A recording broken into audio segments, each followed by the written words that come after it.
to Job Coaching 101 today here at the Medina County Board of Developmental Disabilities. We will be taking questions at the end of today's training, so if you want to submit them online or if you just want to hold off while you're in the room till the very end, we will answer the questions then.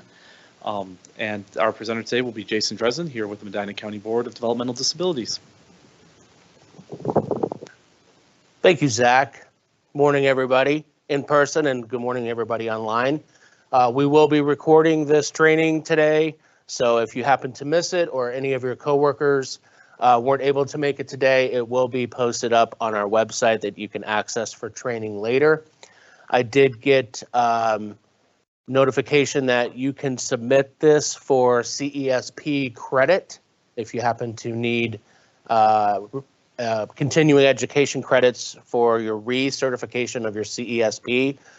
We will be providing the PowerPoint after this training, as well as a certificate of completion for all of you that will you can submit up to ABSE to get continuing education credits for your CESP. So welcome, everybody. Thank you for coming today. It is training today on Job Coaching 101. Just to go a little bit about us, Medina DD. We've got a variety of different ages that we help support individuals out there. Today, we're going to probably mostly be focusing on the adulthood section, ages 23 and up, although we do provide community inclusion regarding around job coaching. But as you can see from a county board standpoint, we do offer stages of support and services for all ages. So again, this is Job Coaching 101. We'll probably take up the 2 hours today for this training. I am going to mingle in some videos for you to watch. They're quite entertaining. It's from a couple of job seekers that kind of tell us what they're looking for in a job coach, what kind of qualities they want in a job coach, and how you can communicate effectively with them when you're coaching them. So there's a couple of those videos that we're going to break into, and then we'll continue through the PowerPoint and we'll call it a day. So it should be around 2 hours. Okay. My name's Jason Dresden. I'm the employment navigator here at Medina County Board of DD. I'm responsible for really supporting providers, independent or agency, out in the community around employment. And there are several services around employment, including job coaching, that I can help train providers on, or individuals, job coaches, on how to job coach. There'll be a variety of these trainings in this series around career planning and job coaching and different types of employment related services. So this will be the first of many. A little history about me real quick. I've been in this business probably close to 12 years now. I did start as a job coach at Hattie Larlam way back when, and I was job coaching a crew of individuals at Little Tykes in Hudson. We were putting together, assembling the swings that you see, the pink and blue swings that you see hanging off people's trees with the red T-bar. I was coaching a crew of folks there, and we totally kicked butt. Like, we were rocking and rolling and knocking those swings out. So that's really where my career started in this industry. And from there, I've just been in employment pretty much the rest of the time. I moved up to become a vocational supervisor over an OOD contract at Hattie Larlam. And then I moved over to Koinonia, where I was a workforce development manager there.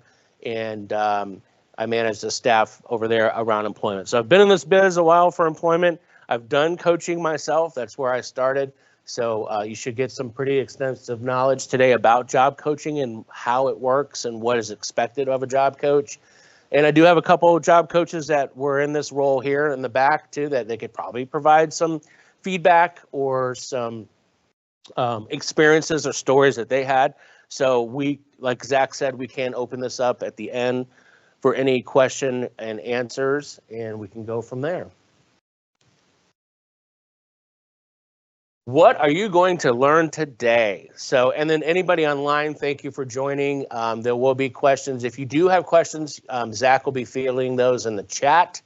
So, and we'll get to those at the end. So you can, by all means, type them as we go, any questions that you might have, and we'll address them at the end. Okay, great. So today, what will you learn? Well, number one is, what is a job coach, right? What is that?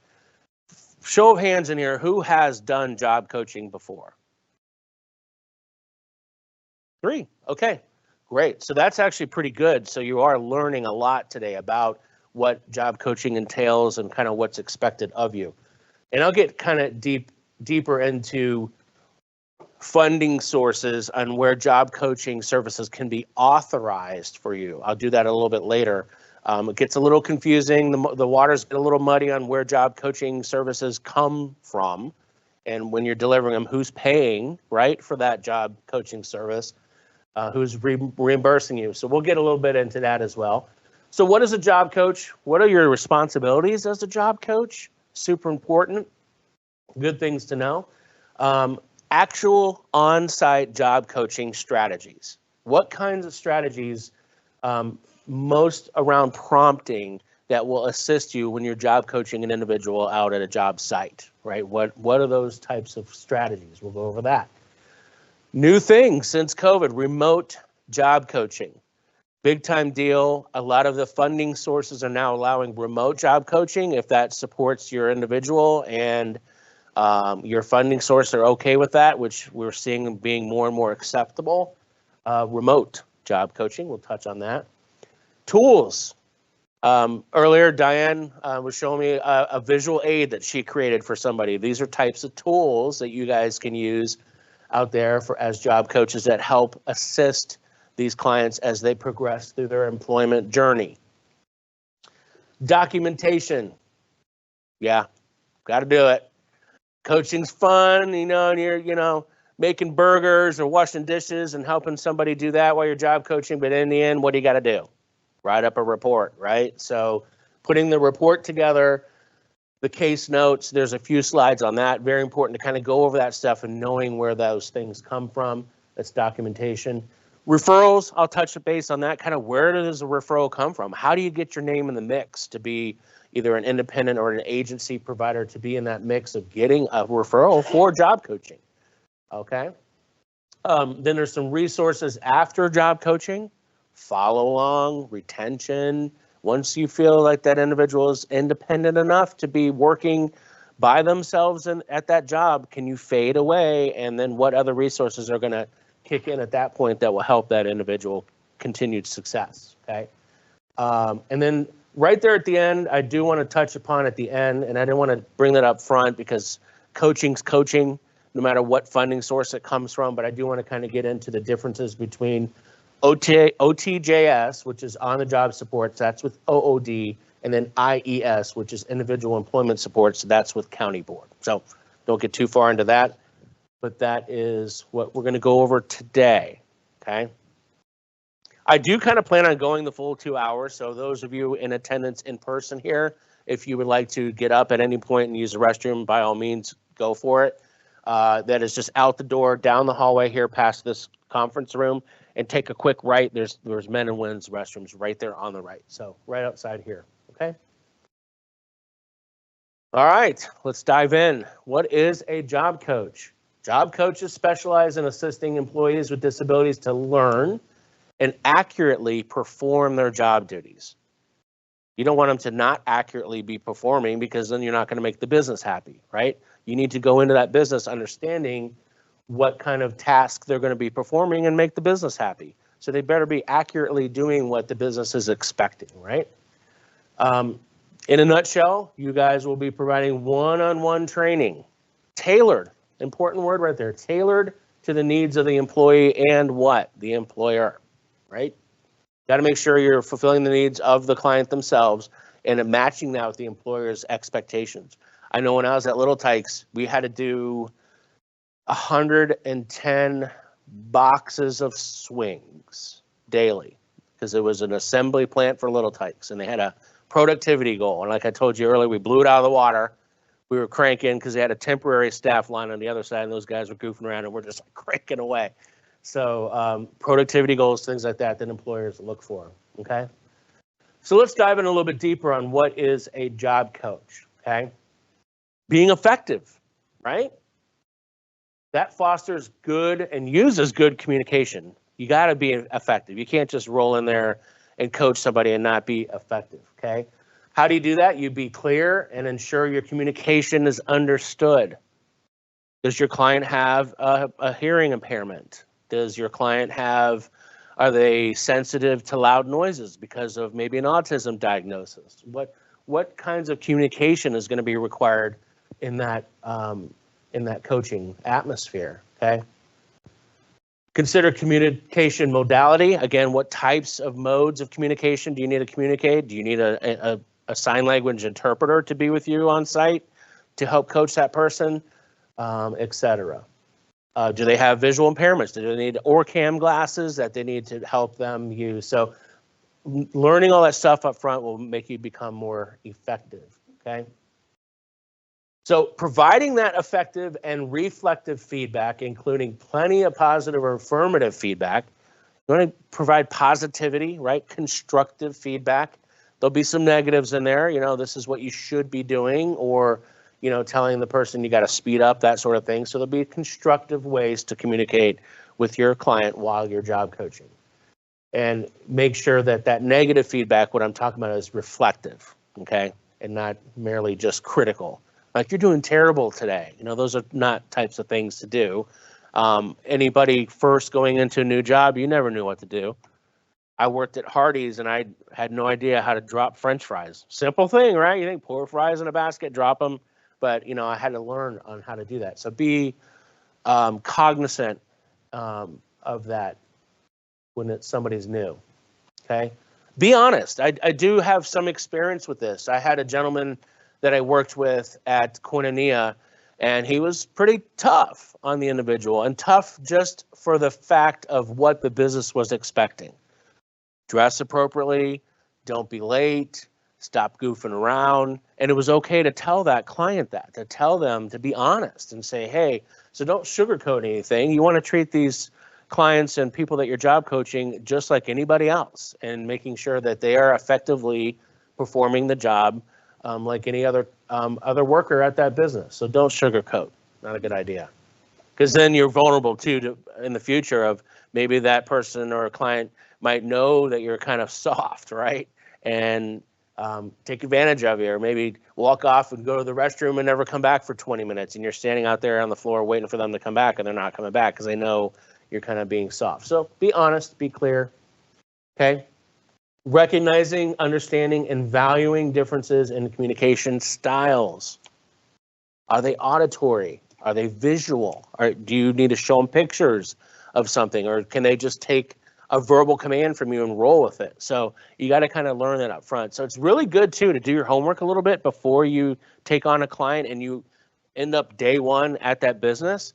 Kind of do some research. You're going to have to read the ISP, read the referral if it's OOD, read up on the diagnosis of that person, the communication styles. Know as much as you can about your client before you show up with them at Giant Eagle ready to bag groceries, and then you're finding out a bunch of stuff that you should have known ahead of time, okay?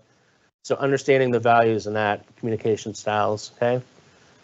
Encourage personal development. That's why you're coaching 101, right? And encouraging their personal development, making sure they are progressing, developing, becoming better what they do. I was terrible at dropping French fries, but a year later, I was the French fry master of Virginia when I was there over the summer. So you have to, encourage personal development with your clients. So you understand their strengths, their challenges. They have challenges. You're going to have to identify those, and I'll show you that a little bit later in the report, and their needs. Okay, a lot of the stuff too comes over to you in referral information, the ISP. You have to read that, obviously, before you start services. So read up, understand your client before you show up. I like that. Set goals, monitor progress. That's kind of how the reporting is. The ISP, once you have the service authorized to deliver job coaching, there's some goals. What's the time frame? What are we expecting? What are we working on? Johnny always, sorry, John, I always use Johnny. I have a John in the room. Hey, Johnny always goes to the restroom, right? And he sits in there for an hour. I don't know, he's on his phone or whatever. That's something you need to identify and work on as a job coach. You don't just say, oh, well, I'll wait, 20 minutes. He comes back and you just do that day after day. Work on getting Johnny back out of the bathroom and back onto the floor working productively. Set goals, monitor progress, like I mentioned, promote growth through reflection, and provide support and encouragement. Okay, that's being effective. Promote and engage in self-reflection. Okay, it means carefully considering how your words or your actions might be perceived. We're going to watch a video here in a minute of a couple clients that are pretty much saying what they want to see in a job coach. So when you show up, these are some tips and tricks on how to communicate effectively with someone. You don't want to talk to someone like a baby or treat them like a child. They're human, they're people. Treat them with respect and dignity, and understands that how your words are being received or perceived could be harmful. Okay, so consider the impact of your personal bias. Oh, you guys, you always do. People like you always do this, and you always don't pay attention. Those are hurtful words and can be very detrimental to the success of job coaching somebody. So be cognizant of the impact of your personal biases, things that you might hold personally that could impact your work, okay, as a coach. Be sensitive. The well-being of the individual that you're coaching. Just be sensitive to what their wants. And maybe Johnny has to go to the bathroom. It's in the ISP. Every 20 minutes, he has a medical thing where he has to go use the restroom, then that's what he needs to do. So understand that. Okay. All right, so we are going to run a quick video. It's kind of cute video. It's a couple of people. They run kind of like a podcast. There's a couple of videos in this series, and they're going to talk about the qualities of a job coach. So pay attention. It's pretty cool that they show you and talk to you about what they're looking for and what really makes you successful and qualities of a job coach. Okay. You're watching the Self-Determination Channel. Today on In the Spotlight, Cindy and I are back to talk about job coaching. In our last video, we talked about communication and how we can work together. The link is below this video. Today, we are talking about qualities to look for in a job coach. We look for a job coach that takes direction from us. We know best when and where support is needed.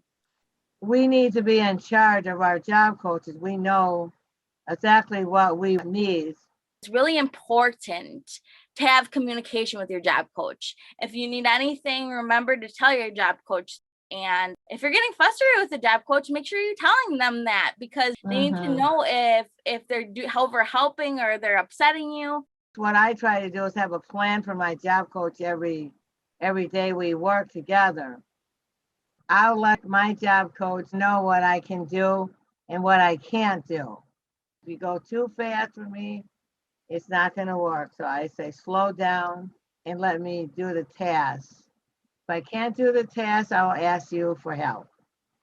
If you're going to talk to me like a baby, it's not going to work. If you're going to talk to me like an adult, that's going to work for me, and treat me like I'm a person. We need somebody to take the time to understand our disabilities. This includes accommodations that we may need. I think accommodations are important. I think whether you have a disability or not, I think everybody needs accommodation. My disability is very invisible. They might not think that I need much support, but I do need some level of support. Sometimes I get overstimulated, sitting for a long time, that they have to understand and accommodate, not just call me out on it. Because if people call me out on things or publicly humiliate me, I tend to shut down. And for myself, I have a hard time staying focused. It's hard when they're trying to teach me a task, so I try to let them know without being mean. For example, this morning I said, I don't understand what you're saying. Can you please redirect me to what you're trying to say? And she did, and I understood it.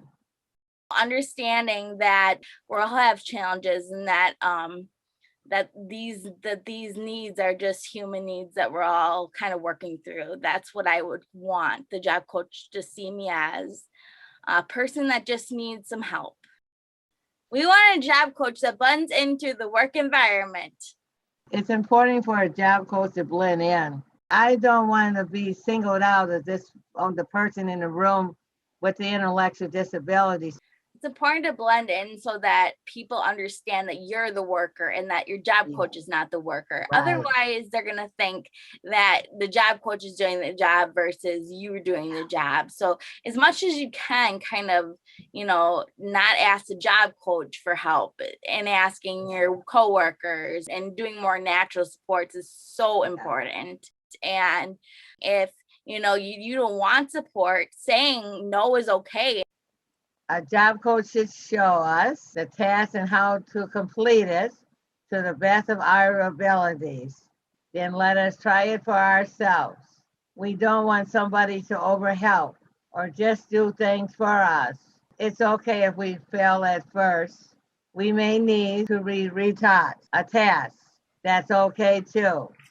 If you just keep doing something for someone, then they won't actually learn how to do something themselves, So it's just important to not have over dependency. And I don't like it when my job coach is hovering right over me. You have to be very upfront with the job coach right away that, yes, let me try it. If I can't do it, then you can help me. Then I will ask for help.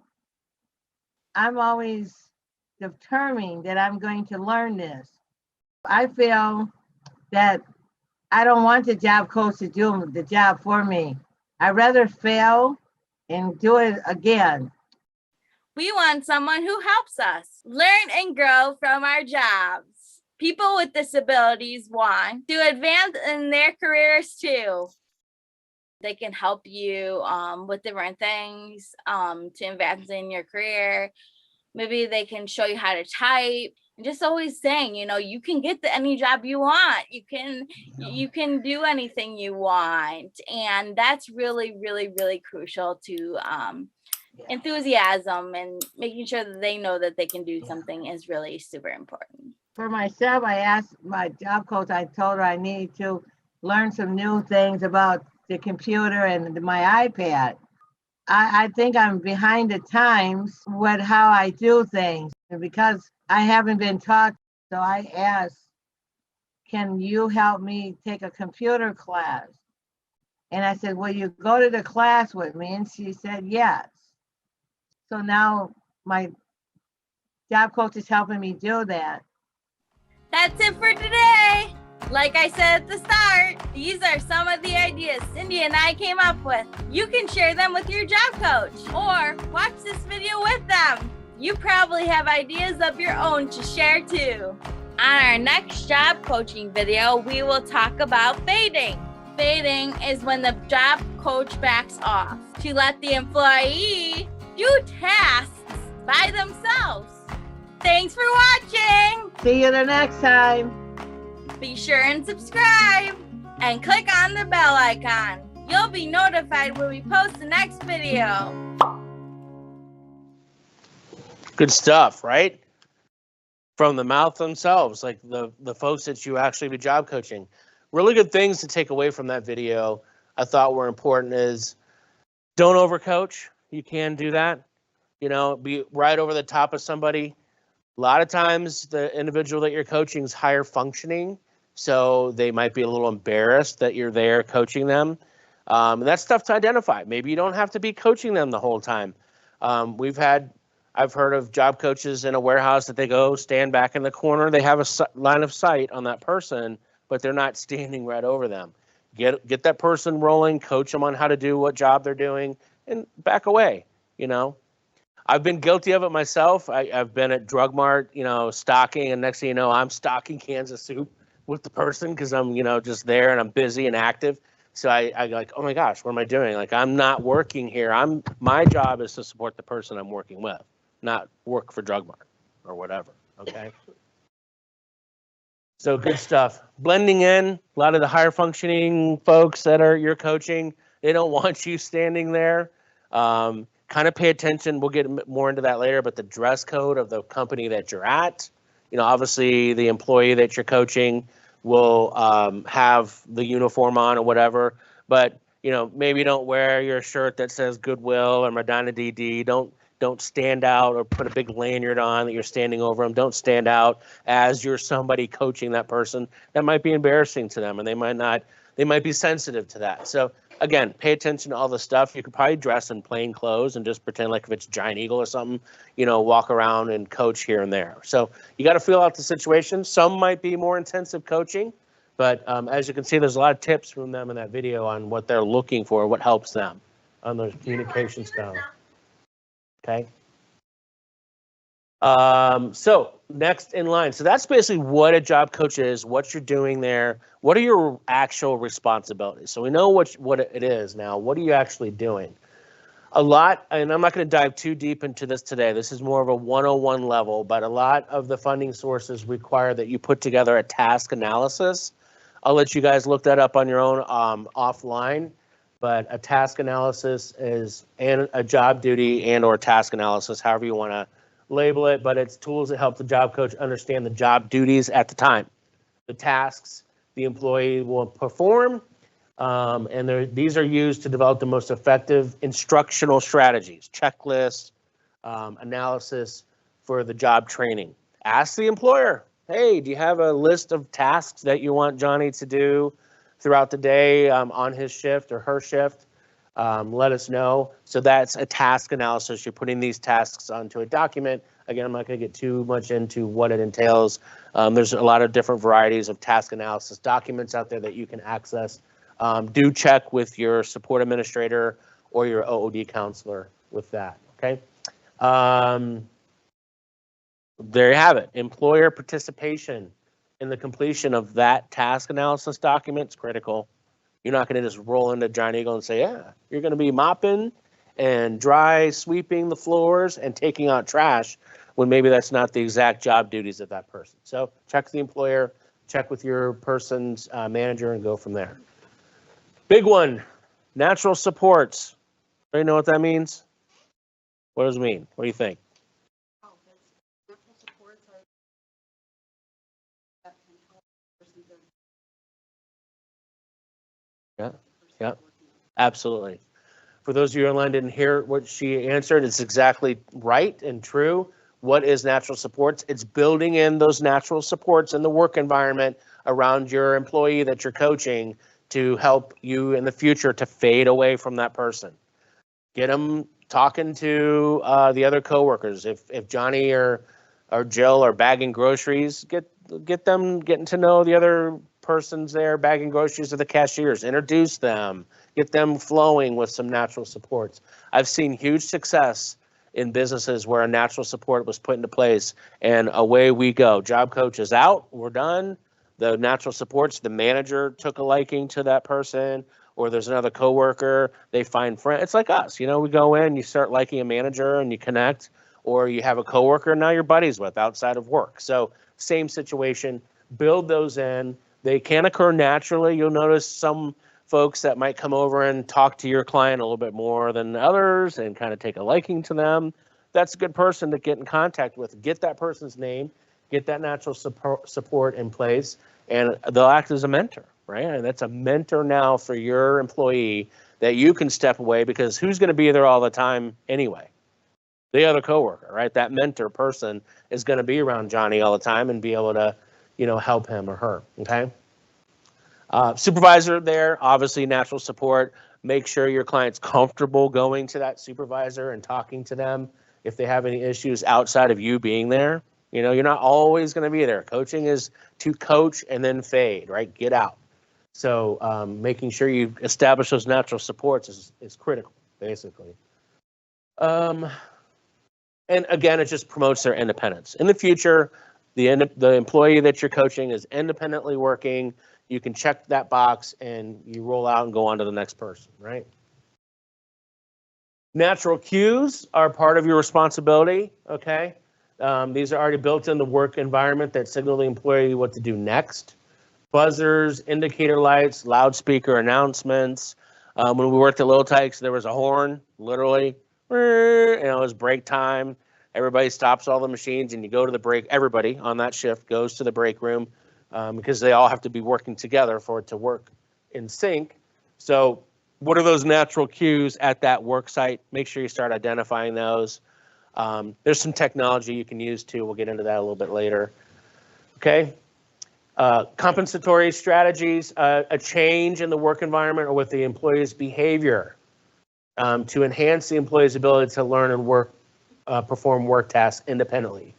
So instructional signs placed in the workstation, reminder apps, smartphone. I've seen all kinds of stuff. Apps have checklists. You can load the work tasks into an app and have them check off on the app with the touchscreen. Oh, did this. You can set alarms for every day at 11:15. That's when Johnny's going to lunch. Go into his phone, set an alarm for 11:15. He's a visual person. He can, or audible, he can hear the alarm go off and he knows to stop working and go to lunch. Set an alarm to come back from lunch. I've seen a ton of folks that go to lunch and they don't understand when to come back, even though you tell them, verbally tell them, like, hey, you have 15 minutes, 20, 23 minutes, 28 minutes later, they're still goofing around the break room or they're going to the bathroom still. So those are also alarms to get them back to work. So come up with those types of strategies, okay?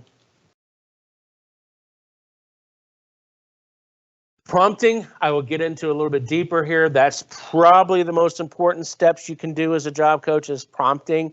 There's several strategies and types of prompting I'll get into to tell you about, but it's a direction that's provided by the job coach when they're unsure of a next step in a task, okay? What do they do next? And again, this is going to be a learned behavior, learning the tasks up in the beginning. So you might have a lot of upfront work with this client and making sure they're independent and successful at the job, and then be able to fade back some. But these are these tasks, these steps that you need to identify up front in that task analysis document to put into practice, okay? And you want to use the least intrusive prompt, okay? You don't want to be flagging Johnny down, hey, over there, you're in Giant Eagle, he's down at one end of the aisle, you're down at the other end of the cereal aisle, and you're yelling to him and pointing, like that's pretty obtrusive, right? So let's be a little less intrusive and make sure that you're kind of incognito. And they mentioned that in that video, don't, kind of embarrass me, come to me quietly. Don't yell at them in front of other people. I thought was a real important point, okay? If you feel like you need to give that person some constructive feedback, pull them aside, look around for a second and see if there's any customers around. No one wants to be reprimanded or told what to do or what they're doing wrong in front of other people, okay? That's just pretty common sense, okay? But the reinforcers are positive, praise, probably wouldn't suggest offering, a chocolate bar or something because then you now have to buy a chocolate bar every single time that they do that task. But verbal reinforcements, high fives, way to go, good job. Notify the supervisor. The supervisor can come over and tell Johnny or Jill that they did a great job of a successful task. That's all motivators, right? Self-management, helping the employee with a disability independently self-monitor their performance, okay? Natural cues, external cues and prompts, all these different things is just giving that person their independence and how they can self-manage these different prompts and these cues, okay? Important part of a job coach responsibility. All right, you heard him say this in the video, right? Fading. Does anybody know what fading is? Yes.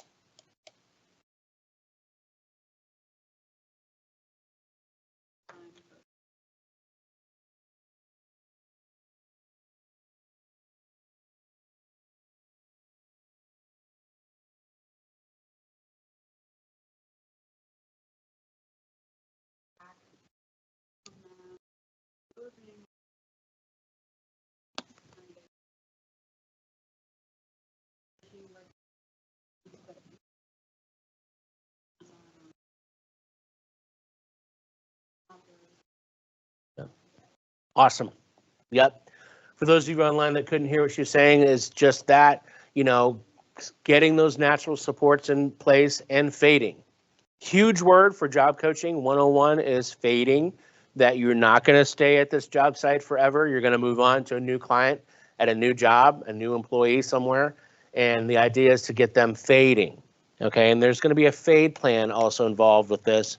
Again, you can talk to your SSAs or your OOD counselors on the fade plan, but it's putting a plan into place like I go every day and Johnny is independently bagging groceries. I stand in the back.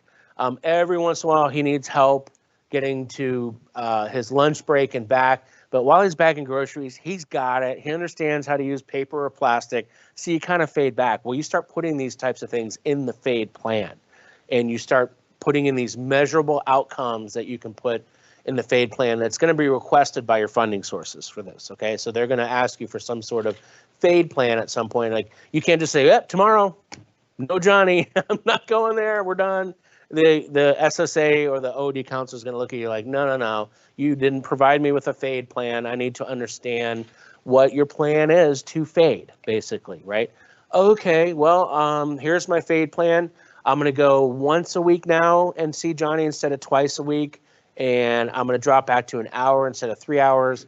And instead of standing around, I'm going to go back off while he's bagging groceries. And then I will come back and assist him with his lunch breaks. It could be even that we don't even show up. Johnny's clocking in, going to bag groceries, but it's still a problem with the lunch break. So you just show up at the lunch break and then help perform that task at that time. So that's fading, right? Fading away from you coaching that person, okay? Important word in the job coaching world. Long-term supports, as you know, that some of the funding sources are short-term, like OOD, Opportunities for Ohioans with Disabilities, is a short-term service. Help them find a job, help them get a job, help them stay at the job for 90 days, and then they leave. Well, now what happens, OOD's done, they close his case, he's successfully working, but maybe needs an occasional check-in every once in a while to check in on Johnny. Well, what's that? Long-term supports. Okay, we have a lot of cases that as the county board, we provide long-term supports because that's what our agency does. So when you get an employment agency like OOD that comes in, they get Johnny hired and he's coached a bit and he's good to go and they close his case, then the county board can take over long-term supports. So after the fading is done, more of a check-in situation. You got to check back in with Johnny once a month. For the next year. That's all authorized services that you can get through the county board. You get reimbursed for that, but you want to get that established and in place before your OOD coaching ends, right? So just some things. I'm not going to go too far into the exact details. There's the provider manuals, the DODD guidelines and Ohio Revised Code rule regarding job coaching is all out there. You can go look it up. Get the specifics on what you're looking for, okay? One more here too, crisis intervention. New manager comes in at Giant Eagle. Johnny had an old manager, they hit it off. They were working, that old manager was buds with Johnny. They worked together great. They understood each other. That manager leaves, gets promoted to another Giant Eagle, leaves, goes to Myers, I don't know, whatever. Now there's a new manager in. That could be an issue if Johnny's not knowing that new manager, male or female. You don't know if that's what your client is more susceptible to work with, a male or female. So things like that could come into play, and that could be a crisis intervention where now Johnny was bagging groceries great. Now he's not even coming to work because of what? So that's that long-term supports to be checking in. Not only with Johnny, but the managers, check in with the business on that long-term support and find out, hey, how's Johnny doing? What's going on over there? Is he still doing well? And you'll unearth some additional things that you might need to work on with Johnny, and you get that put in place, okay? So long-term supports is also part of coaching strategies and responsibilities. All right. Blend in.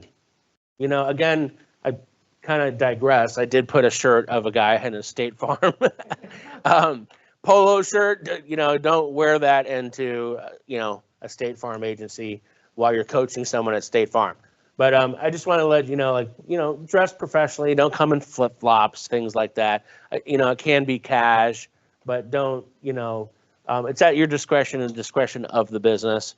You're on a golf course. I've job coached on golf courses. It's okay to wear shorts. Okay, not flip-flops, but you can wear tennis shoes, shorts, and a t-shirt, okay? check with the business, see what's acceptable, and follow that appropriate dress code, okay? Or agency apparel. Obviously, your job coach or your employee that you're coaching will be dressing. I know the lady on the bottom here, that's similar to what Drug Mart dresses like. They have royal blue shirts and tan pants. So that's pretty common for dress. Maybe the business would want you to dress like that too as well. They might have a uniform or name tag that you need to put on as well in that business. So just pay attention to that and dress appropriately. Kind of common sense. Okay. All right, so we're going to move on to another one of the videos. This is communicating and working together. Some more tips and tricks from our two lovely ladies that were talking to us before. You're watching the Self-Determination Channel. On today's episode of In the Spotlight, Cindy and I are going to talk about job coaches. A job coach gives extra help to a worker as they learn how to do their job. Job coaches also can help support the employer. Ashley and I put together some ideas for job coaches. You can share these ideas with your job coach. Or better yet, watch these videos with your job coach and talk about ways you can best work together. Let's get started. Communication is key. We might not know what questions to ask or how to share what we are struggling with. Take time to ask questions and talk to us. Communication is key because otherwise you don't know what someone's feeling that day. Maybe they're emotional, or maybe they're upset about something, or maybe they're having a bad sensory issue, and you can come up with strategies so that it goes smoothly at work and that it doesn't go badly. Just don't assume that I'm understanding everything you're saying. And also don't assume and use big words. Keep it simple. Ask questions. If this is okay, can I do this? Just don't assume that you're going to swing something by me. I need to be communicated to so I know what I'm expected of me. If you think that the person's not understanding, then ask them, how can I do this differently? Yeah. That's my complete advice to you guys right now. Use a calm voice when giving directions. You know, we're not getting it just the way you want to. The more calmer you are, the more you're going to get out of the person. What do you think, Ashley? When you're mad and when you're angry, it's not going to be communicated well. And then you could have a situation like a meltdown to occur. Then if you have to, take a deep breath and then talk to them. Use an enthusiastic voice / calm voice, because a lot of people deal with things that we don't know of, and we always just have to be kind. Be clear and say what you mean.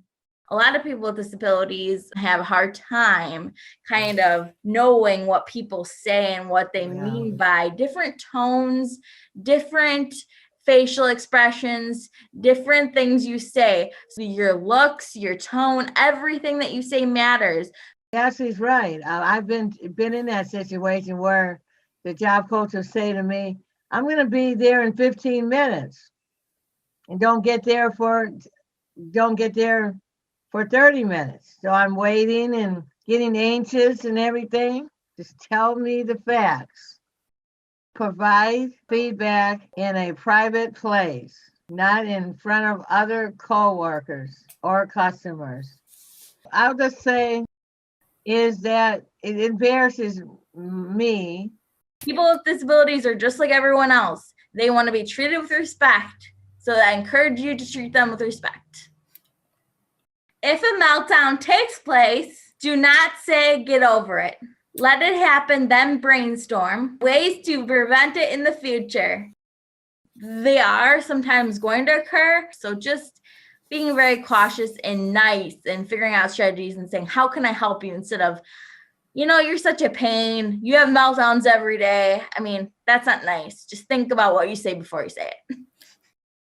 Let's talk about how we can work together. On the first day, it is helpful to get a tour of the workplace. introduce us to our coworkers so everyone gets to know each other. So we start off on the right foot. It's important to have a tour because you want to be familiar with your coworkers, the surroundings, all that stuff, so you don't get so anxious when you get into the job. I encourage you to have a tour of your workplace. Good job coaches don't get in the way of the boss or coworkers. I think it's important that we have natural support of the coworkers and the boss. Job coaches, they should be invisible in the setting. And if you need them, then you have them. And they're supposed to blend in. If you need help, you should really be going to a coworker and asking for help. So I encourage you to talk to your coworkers first to get help and then go to the job coach, because that's just part of starting to fade, which we'll talk about later. Good job coaches don't overhelp or socialize with the person they are coaching. This gets in the way of developing a bond with new coworkers. One, you're supposed to be working, not socializing with your job coach. And they're supposed to be doing their job and you're supposed to be doing your job. And overhelping, either the person's going to get mad, number one, or number two, they're going to keep on relying on you to do it for them. Yeah, I think it's important that you keep things separate. If you're working with your job coach, just keep it at a professional level. And that's how it should be. That's what I would add. Both the job coach and the employee should be open-minded and learn from one another. We both have to listen to each other. I may have an idea, and the job coach may have an idea. So it is important to listen to both sides. I think that it needs to be open communication, and don't be so stubborn that you don't want to listen from each other. Everybody should learn and grow from each other and collaborate. That's what I think. We hope that these ideas are helpful. In the next episode, we'll talk about qualities of a good job coach and fading. If you haven't already, be sure and subscribe and check on the bell icon. You'll be notified when we post the next video. We'll see you next time. Okay. Who's having deja vu? All right. Obviously, that needs to get fixed. This is the right slide in video for communicating. The first one is supposed to be around qualities of a job coach. I noticed when that first one started, it went right into communicating. So we will fix that on the PowerPoint that we post up. I will get the correct video link there. Maybe before we're done today, we could pull up the correct one on qualities of a job coach. So I do apologize, but you're not seeing the same video twice. You did see it twice. Okay. All right. At least you now know, right? Okay. So that's kind of the responsibilities of the job coach. What are not the responsibilities? What is job coaching not? Okay. They also said this, I mentioned this before, you don't fill in at the job. Okay. If the individual or the person's not there, I don't think I've ever seen it happen in the years of job coaching, but I'm sure it has somewhere. Act as a coworker with the employee. Okay. Try to just blend in is what they're saying. You know, that's, you don't want to do, working with them. You don't want to be stocking with them. So just kind of stand in the back and pretend you're a customer, blend in, that sort of thing. Okay. And you don't assist or ensure the employer's numbers or quotas are met for the first shift. You know, just, you're not there to assist. You don't want to be stocking like I did at Drug Mart and helping them unbox cans of green beans and straighten up the cereal aisle. That's not what you're there to do. That's their job.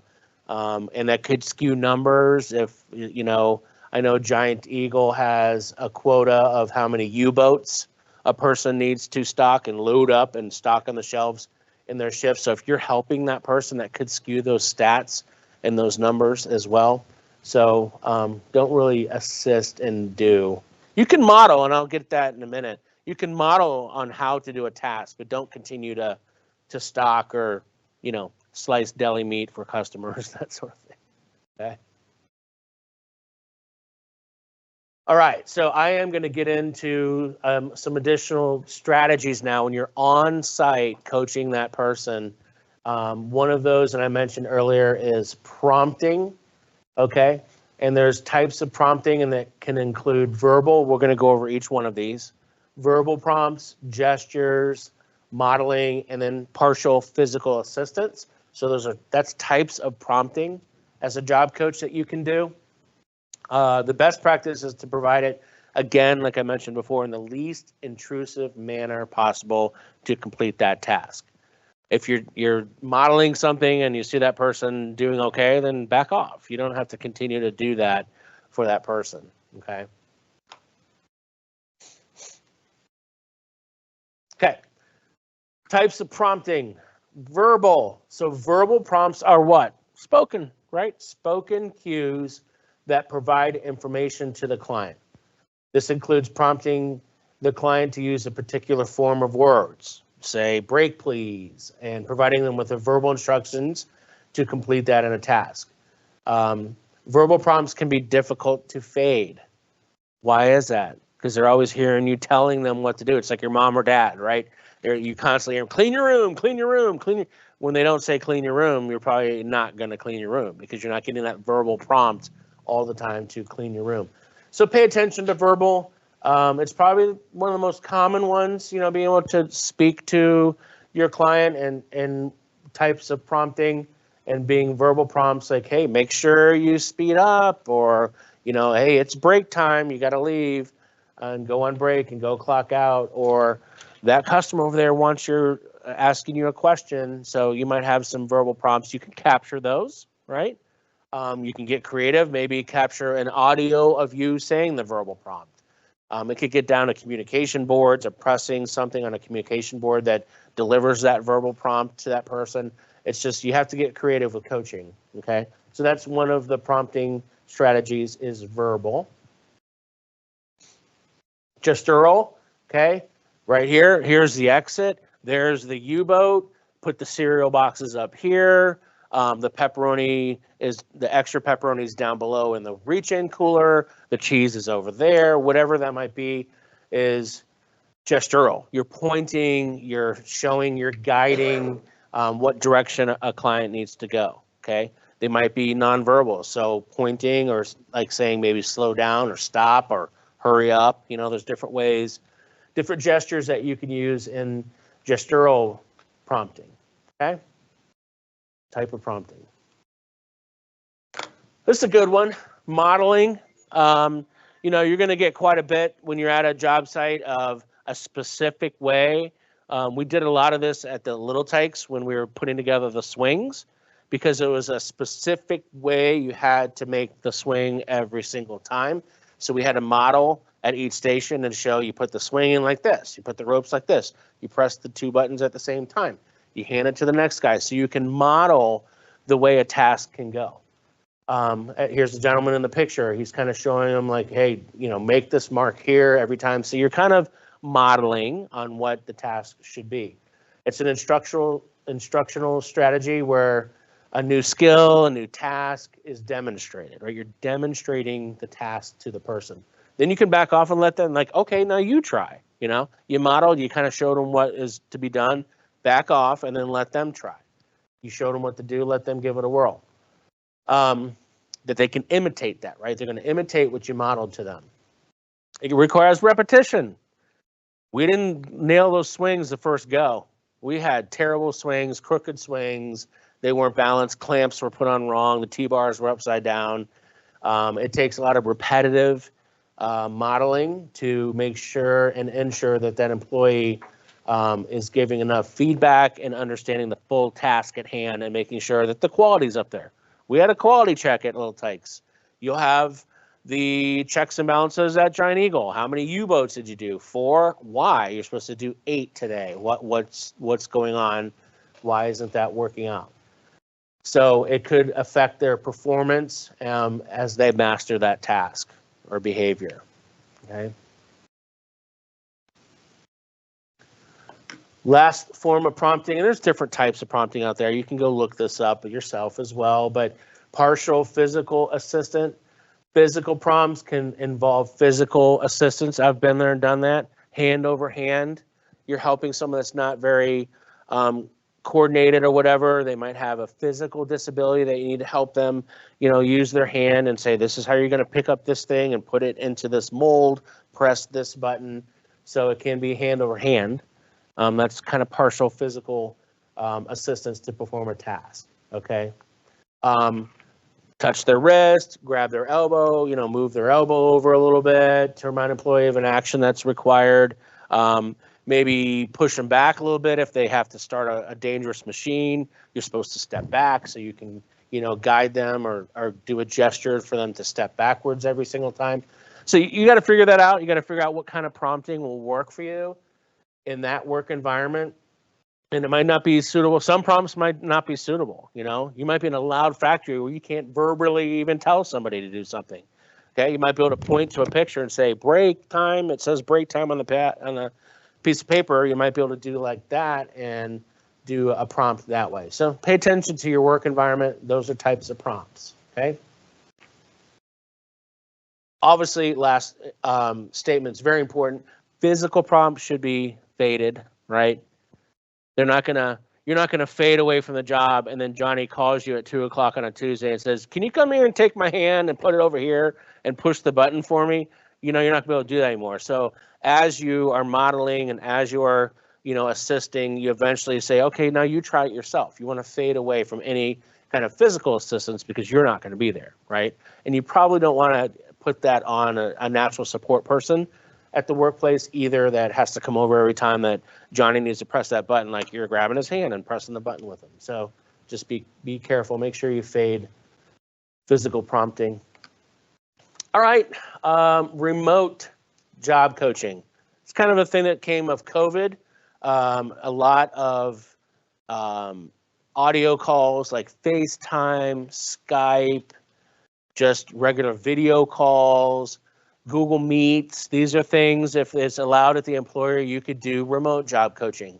It is an established way to coach and is an acceptable way to coach based on some of the funding sources, either county board or OOD, that you can provide remote coaching at some point if needed. Okay, it's acceptable now to participate with that. But if you can't get to some on-site, you can't make it that day, but you know that your client's functioning pretty independent and you just want to do a check-in and they're allowed to use their phone or some kind of technology device while they're working to help support them, great. I do know there are certain, I don't remember exactly what restaurants, it might have been Chick-fil-A or something that does not allow a job coach. They don't allow them. Even though you're there to support that person, they won't allow, and I don't want to say any specific company, but I know there's some companies out there that won't allow job coaches, and that's fine. That's their work policy. They don't want any employees for liability reasons or risk of injury or things like that. So they might not let you back there or standing with your client. So remote job coaching becomes a possibility, okay? Because traditionally, you show up on site, but again, there's going to be times where it's not possible, okay? It's an innovative way now to remotely coach your person.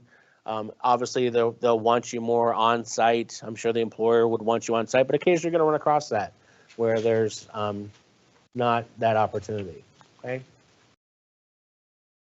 Here's a variety, like I mentioned, a variety of the technologies: FaceTime, Skype, video calls, Google Hangouts, Zoom. There's all kinds of apps out there on Google Play and the App Store, iPhone App Store, Apple app, that you can put a sequence in, as I mentioned before, for a sequence of steps to follow take short videos. You can take a video of the task that person's doing. They could pull up that video on their phone if they're unsure. You're not there, but hey, I can pull that video up that Sarah put together, and oh my gosh, that shows me how to make a ham sandwich, whatever it might be. So there's a variety of technology now that helps support remote job coaching for you in the field. Okay. Video calls, text messaging, again, that's up front that I mentioned before. When you first get a client, you want to be able to find out their method of communication. I could call Johnny all day long. He never answers his phone. I text him, 10 seconds later, he's texting me back. Okay. Learn that communication style with your client because it's important. I'm a texter. I don't like to talk on the phone much, so my wife knows that, so she'll text. We text a lot when I'm at work or whatever, but because you might be busy and not take a call. So learn those communication styles and what to use to problem solve with your client, okay? More tools, okay? Here's a good one. Pictures. I don't really know what a hamburger bun is or how to assemble this. I guarantee, and I've seen it, Pulp, Subway, they all have like these cheat sheets behind their lines, okay? And, you know, Pulp has a scoop of strawberry, 3 bananas, a splash of apple juice, blah, blah, blah, blah, whatever it might be. Hit the button number 2. There is typically a series of tasks or things. If you have a variety of tasks or multitude of different types of sandwiches or something that your client's doing, pictures, okay? Take pictures while you're there. I've done that. I've taken pictures of what they're doing. I go back to my computer. I print out the pictures in color. I might minimize them too. It depends on how you want to do it. I've laminated them. I've punched a hole in them, and I put a ring on it, key ring. So now you have a key ring of pictures that are labeled ham sandwich, turkey sandwich, whatever cues and tools you need to help get your client more independent, the better. So it's up to you. You can get as creative as you want, however you want to do it. But here's an example: tomatoes, and then in the end, you have a triple heart attack right there. Cheeseburger, sorry. Okay. More tools, some cool stuff. And I've used some of these. I've seen some of these checklists. More often than not, you have a dry erase board with a checklist on it. If it's somebody at an assisted living facility that has to deliver waters at 1 p.m., make that a checklist on a dry erase board. Why, or a laminated copy of something. Why do you think that's important? Dry erase or, yep, update it when needed for a dry erase board. Or if it's laminated, you check it off. What do you do at the end of the day? Wipe it off, done. Put the date at the top, put his name, her name, put the task, and then they can use a dry eraser marker to check off these different things as they do their tasks. It's a visual aid for them, so checklists are great, okay? Talked about a bit, smartphones, my gosh, there's hundreds of apps out there to alarm you, to remind you, to talk to you, to set up your tasks. I saw one the other day. I actually talked to my wife about it for my son. It was a debit card, but the app would set up his chores in the app. So he could clean his room, take out the trash, and fold the laundry. And if you check those off in the app and hit done, then we set up a certain amount of allowance for him, and it would go on to his little debit card, and then he could go over to Target and use it. So, I mean, there's all kinds of stuff. I thought it was genius. I'm like, because he won't do it just telling him. He doesn't get a verbal prompt, like, go clean your room. Like, yeah, Dad, whatever. But you tie it to money and allowance, that's an app. It's just something cool. So there's all kinds of stuff out there to use on your smartphones and your apps to ties to productivity, reimbursement, praise. I've seen songs play when someone finishes their task list, whatever, your client would like. Visual timers. I know at Little Tykes, we kind of had a timing on each thing that you had to do in your station. If you didn't do it within a few seconds, it'd start piling up swings, and you'd have a tower of swings that you had to get to. So maybe a time clock or something that could help. Your phones also have timers and alarms on them. All visual aids and types of tools that can help you with prompting. Okay. Assisted tech. If you guys don't know, here in the building, at any time that you want to, we have a huge assistive tech department. They have an awesome smart home in this building that you can go tour. So if you're ever interested in that, let me know. Let one of us know, and we can get you set up with a tour. They walk you into a room, and everything's automated, from the oven to the blinds. Alexa, open the blinds, and the blinds open up. So it's really cool. There's all kinds of assistive technology out there.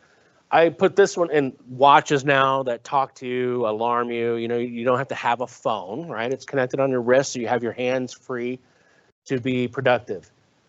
This is one, and there's a checklist there too of feed the cat, whatever it might be. This is one that I actually used, and it was smart. We were at Wing Warehouse, and this person had to measure out anywhere between 8 ounces and 8.5 ounces of frozen breaded pickles. And this person could not figure out how to get it into that range. You know, they could look at it all day long and they didn't understand how to read or see the numbers. So we found a scale that was audible. So we type in the amount and he would start putting pickles in a bag, and then it would say 8.5. It would tell him when it reached that amount. So you never know what's out there, but then he became more successful because he could weigh the pickles. The pickles would tell him 8.5, or it dinged or did some kind of check mark or green light, and he was done. So he didn't have to, he heard it, he didn't have to read it. So again, there's all kinds of stuff out there for you guys to check out, okay? Here's an example of a visual aid. As I mentioned, it can be written, you can take pictures, you can laminate, you can have dry erase boards. Bring it on site, you know? I know I've been there, and the job coaches that we had here, they'd go figure out these tasks, come back to their computer, go into Microsoft Word, type a bunch of tasks on there, make a cool little checklist, laminate it, and bring it with them next time. Done deal. If it has to be adjusted or whatever, it could be a dry erase board, and you just erase it and put something else. Magnetized dry erase boards have little pegs and posts that you can put on there. Here's an example of a bakery checklist that a job coach came up with, that every day this is what they do, and they check it off as they go. So it's a visual. You could take this and print that out, right, or laminate it. Again, any kind of tool or tip or trick that you can help your client with job coaching is great, okay? All right. So that's kind of like the tips and tricks, the tools, the responsibilities, the qualities that we look for of a job coach, which was supposed to be that first video, was more about quality. So again, I will fix that video. It'll show more about what individuals are looking for, qualities of job coach. It was a lot of what we talked about. So the video reinforces what we talked about today with dress code and things like that. So documentation, the fun part. No one likes to document, but if you want to get reimbursed for job coaching an individual on so many hours, you do need to document what you've been doing, okay? There's a variety of different report templates and types of documentation that you can use, but I'm going to go over one of them for sure today, and that is OOD's report template. It is out on OOD's website, which is ood.ohio.gov. If you go there, it will have report templates. It is Form 8 on OOD's website. They have the Excel spreadsheet waiting there for you, and it's the work activities Excel spreadsheet. It's a report template that you can use. So I'm going to show you some of that today. Again, if you're certified to deliver OOD services, great, you can go use this report. If you're not, and you're just delivering career planning services, that means you're waiver certified. There's sample report templates I can get you on out there that are just floating around that you can use to capture your job coaching, okay? Because your funding sources are going to want a report in the end. It's outcome based, right? They want to see what you did so you can get reimbursed. So I'm going to go over OODs today. It's no different than any other, but it'll show you the elements and the components of a report that you really should have in order to get reimbursed, and it's critical information. So OOD, they authorize their job coaching. They don't call it job coaching. They call it on-the-job supports. Okay, that is their term for job coaching, and they use this template.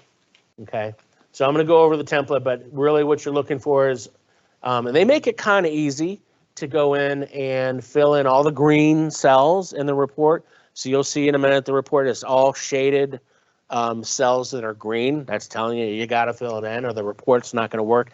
These reports too are very smart. They automatically calculate the amount of hours that you put in at the bottom, and if there's other financial calculations, it does it for you as long as you're putting in the right information, garbage in, garbage out, right? If you put in bad information, it's going to give you bad financials, bad report.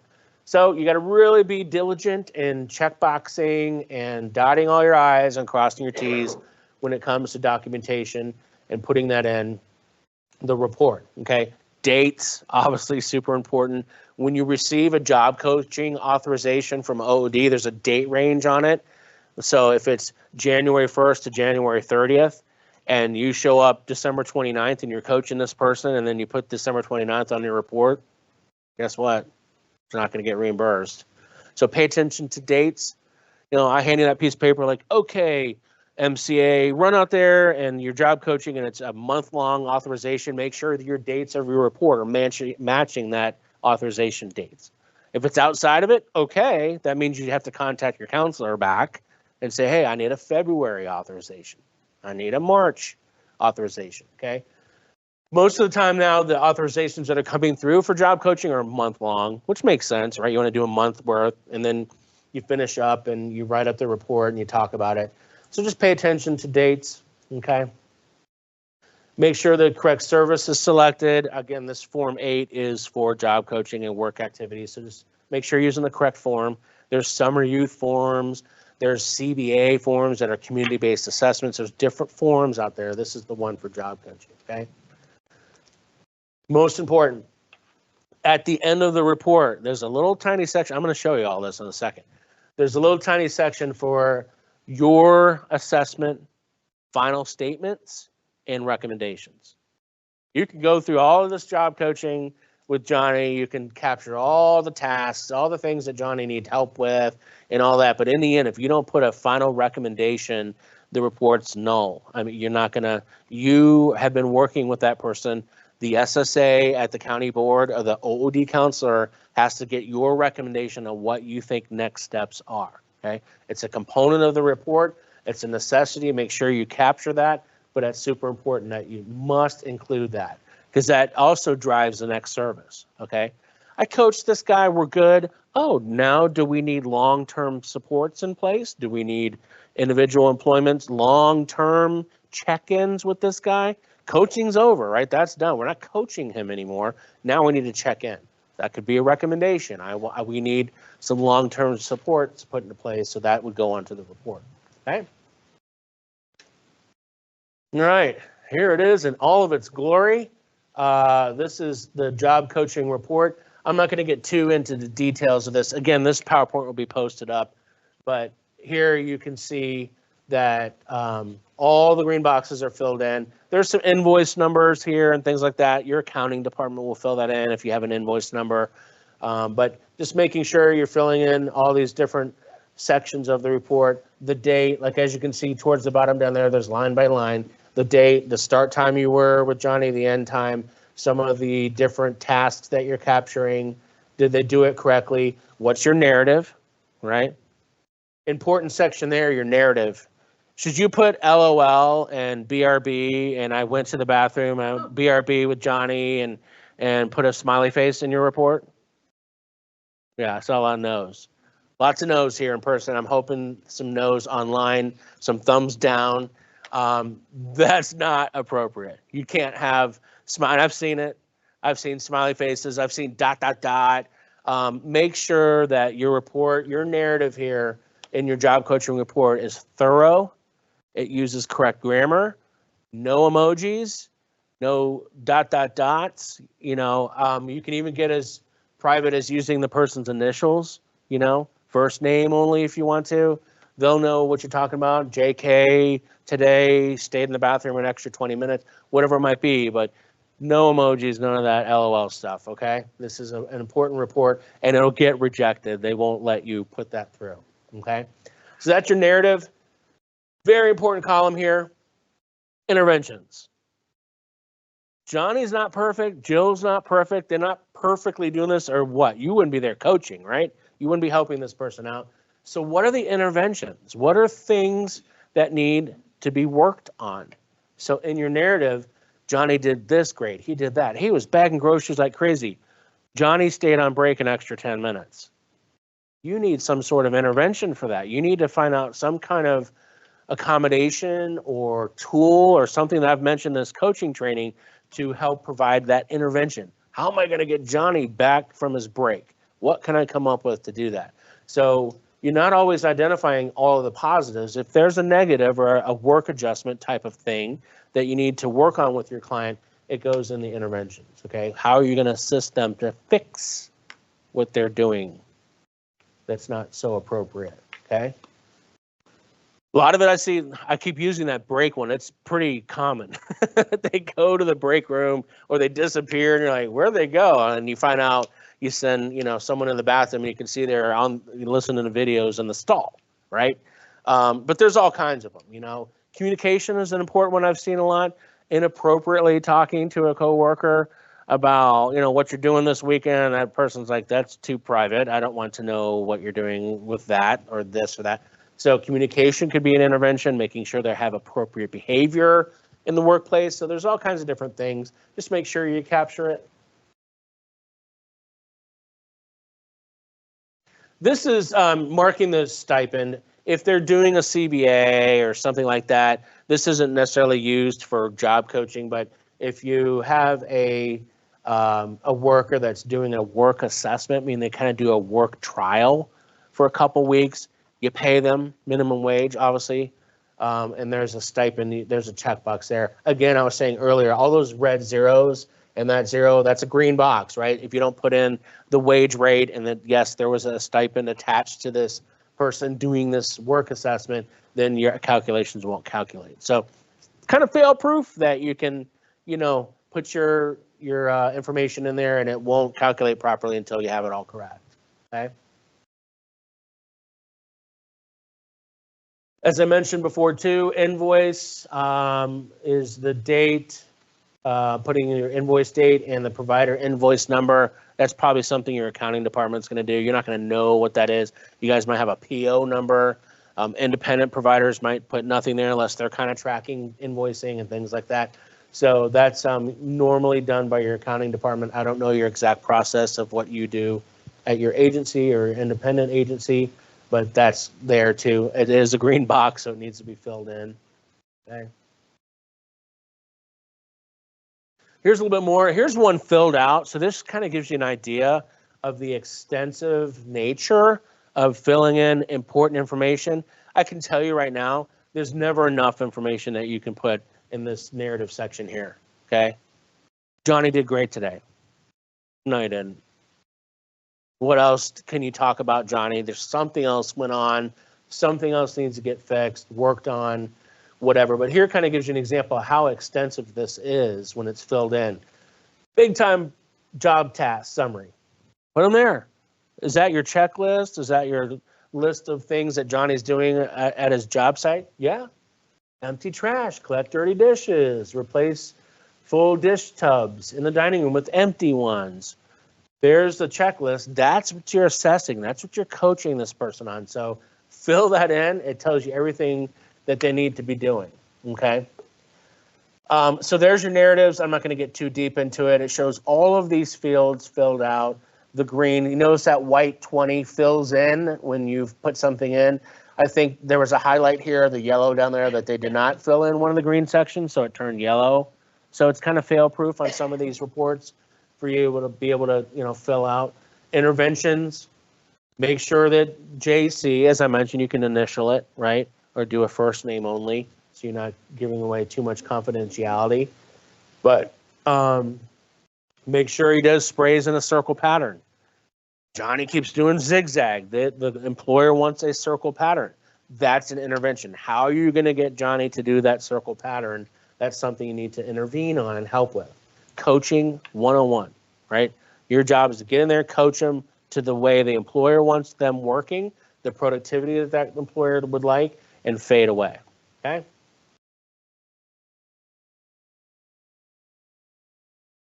There's that section down there of the report. Okay? Recommendations. Right there, the arrow's pointing right to it. Next steps, recommendations. Your report will not get approved if you don't put something in there. As you notice, it is green. It is recommended and mandatory. You want it anyway, right? When you're done with your coaching month to month, continued coaching, that's a recommendation. This is January. For February, we need to continue coaching. I need another authorization for coaching. We need to request more coaching hours. We're continuing job coaching, whatever next steps are. We're done job coaching. I think retention's now good. Like, follow along. I think Johnny just needs check-ins now from here on out. So we can just write that. But these are statements that the OOD counselor or your SSA will want and request, okay?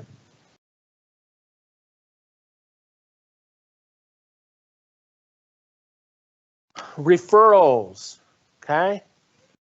This is kind of getting into the differences of where things are at, okay?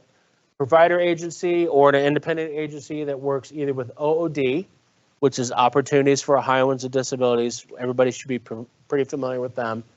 Or the county board, okay? That's determining the amount of job coaching support needed and who will provide that funding. So I'm not going to get into specific situations. I can tell you on a typical basis, coaching will most likely be provided by OOD when that person is still active with OOD. You got them placed at Giant Eagle, they're in their 90 days, they need some coaching. OOD will typically pick up the bill for coaching that individual under that situation, okay? It's very rare that OOD would come to the county board and talk to the SSA and say, hey, SSA for Johnny, we need some coaching hours. Being the fact that he's already active and receiving services through OOD, they'll most likely refer and authorize some job coaching units for Johnny, okay? So that's kind of the difference of where things pop in. But if you're ever confused or need to know, just talk to who is funding it, right? You want to go back to your OOD counselor, your VRC, or the SSA on who's sending the refunding. Okay, after job coaching again, what are those things? Natural supports, fading, retention, follow along. After your coaching is done, when you feel like you can exit and get away from job coaching, in that recommendations, making sure that you're making sure that natural supports are probably in place. If they're not, you might need some more coaching. It's like your own kid, right? You want to make sure they're comfortable at school before you leave them all by themselves working. You want to make sure that they've got a couple buddies that they're talking to and that they're kind of intertwined into the workings of that employer, okay? Here's a good one. Ask coworkers, manager, ask them separately, how do you think Johnny's doing? How do you think he's doing? When you're done coaching Johnny from 1 to 2, go find the manager at 2:30. Pull the manager aside. Hey, I'm Jason. I'm the job coach here working with Johnny. How's he doing? What's going on? Give me some scoop. Hey, Tim, you're always talking to Johnny. I'm Jason. I'm Johnny's job coach, Tim. You know, you're always talking to him. You guys are goofing off and talking about sports and stuff. How's he doing? Like, is it, you know, when I'm not here, how's he doing?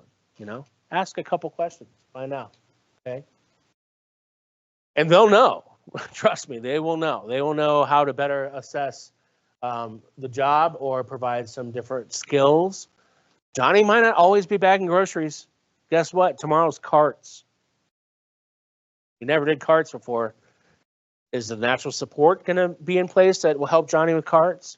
Is the manager going to help Johnny with carts? Or does the job coaching to show back up on Tuesday and show Johnny carts? Okay. Jobs consistently change and morph. You add additional tasks to the responsibilities, so you have to pay attention to that as well, okay?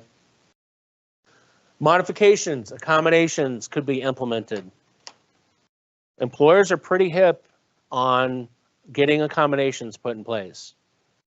You might have a shorter individual that needs a step here to step up to the table where they're putting something together, or they might be in a wheelchair where you have to have access to what they're doing at wheelchair level. Talk to the employer. If not, go back to your funding source, like your SSA or your OOD counselor, and let them know that, God, I'm working with Johnny and he couldn't reach this shelf and they didn't have anything there. you know, he's got a brace on his left leg and he can't reach up to that one shelf to always get the sugar that he needs every single day. Go back to the OOD counselor, go back to the VRC and talk to them, and they can talk to the employer to find out if they can get like a reasonable accommodation put in place for that person. They normally will. Okay. You could get another employer that decides not to or whatever. That's a whole other story. I'm not going to open up that can of worms, but typically they will find a way to reasonably accommodate a person that needs some assistance. Okay. So diving a little bit deeper into some of these natural resources after job coaching. She mentioned earlier, natural supports, a coworker, right, as a mentor, an existing coworker who assists in the learning of the job, a supervisor who monitors Johnny's work performance, someone working in close proximity. If Johnny's working in the bakery, there's other bakery workers there. And one lady's working on the donuts and this guy's icing the cakes. Johnny's, you know, packaging donuts. I don't know, but there's other people around. So work on getting that and work on getting them. I've seen it work perfectly. They take a liking to your client and they help them out moving forward, and they're a joy to work with when you leave. Okay. Because you want that in place before you start what? Fading. You fade, no natural supports, no good. Bad move. Okay. So day one, as you heard in the video too, day one, take a tour. I thought that was pretty important up front. Take a tour with your client. Don't show up 9 a.m. when their shift starts at 9 a.m. and you start coaching this person. Get some time ahead of time. You've got coaching hours in place. Maybe meet at 8:30. Maybe meet the day before with that client. Hey, Johnny, I got Monday free. You want to roll up there and check out your job site and your area that you're going to be working before you just start? You know, everybody does that. And it might happen in orientation if you're going through orientation with that client. But get up there, get to know some people. Hey, Tim, this is Johnny. I'm going to be working with him a little bit, but nice to meet you. And then let them meet each other, and you're going to be working together, you know, making donuts. Okay, super important.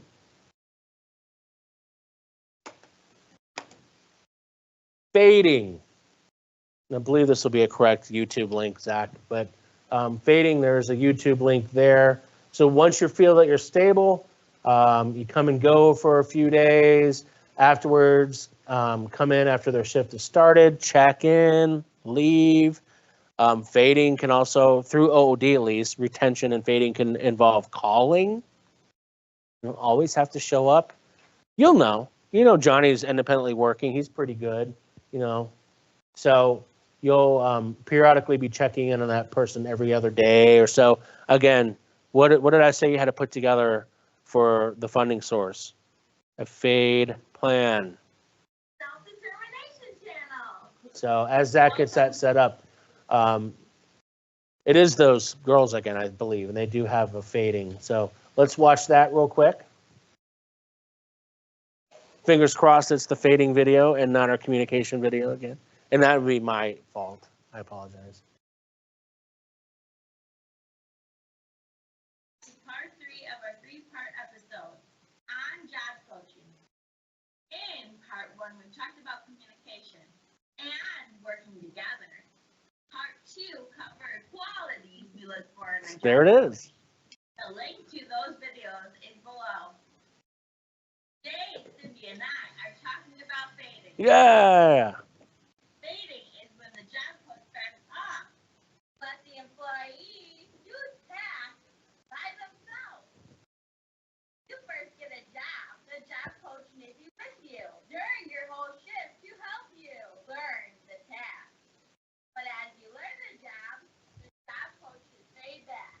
So you're doing it by yourself as much as possible, depending on the employee and the job task. Job coach may be able to fade back completely. We want a job coach that will develop a plan with us and the employer to allow for fading. The job plan should be agreed upon by all of us. The job coach should support us to connect with our boss and coworkers. This way, the coach can fade their support and let coworkers step in to help when we need it.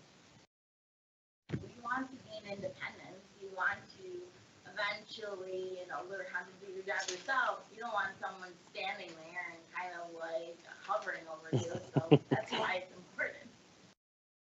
And for myself, I think it's very important that I don't just rely on the job coach. He can't do this whole job for me. I need to do it and learn it, be as independent as I can. It is the client or the person with the disabilities, telling them when to fade, because if they fade too quickly, sometimes it can be where there's anxiety attacks or any of those kind of things. So just being the driver in the seat, the person with the disability, that's what I would say. And then another thing, your coworkers, is the natural support. They'll tell you what's wrong too, which sometimes is a good thing for us to be told from your coworkers. Like, okay, you're doing this wrong. I've learned that you need to learn from your coworkers. Like, if you're not understanding things, I always ask my boss or someone if they were around and see what people mean by certain things. So I recommend that you go to coworkers with the boss first before you go to a job coach. Even after the job coach is faded, we may need to get in touch to ask a question or get some advice. It's important that we get contact information to get in touch. The job coach needs to give the person with the disability a real number. So either a phone that's in the office or a cell phone number. But they also need to talk the appropriate boundaries and communicating if it's not work hours, it's not right to call someone. But it needs to be a real number, whether it's the office phone or their cell phone number to talk for emergency. Sometimes the job doesn't work out. If we find that the job is not a good fit, a good job coach will support us to move on and try something different. So, like, for example, I would not be good at a restaurant because of my sensory issues, because of my coordination, my visual spatial. So if I might drop something on someone's head, a tray or something like that.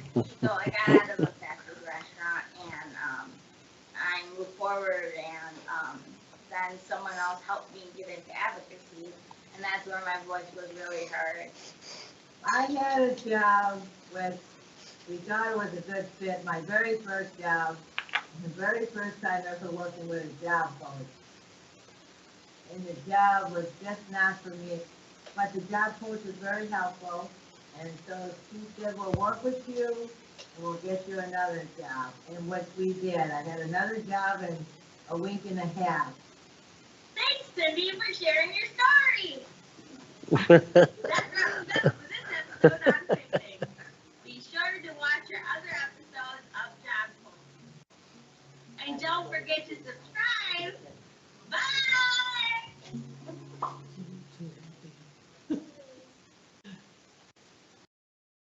You're watching this.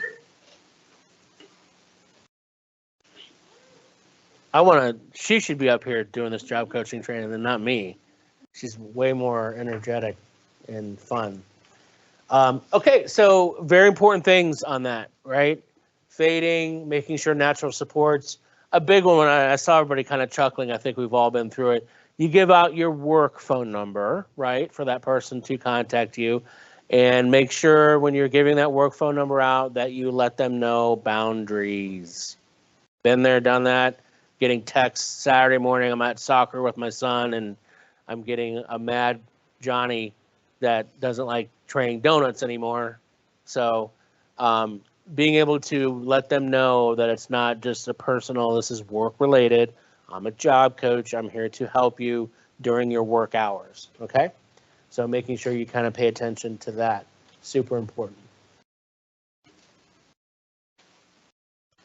Okay. Again, provides coworkers and training how to handle. There's a lot of trainings too that businesses can go through on working with people with disabilities. A lot of them are nervous and scared, not sure what to do, how to approach somebody.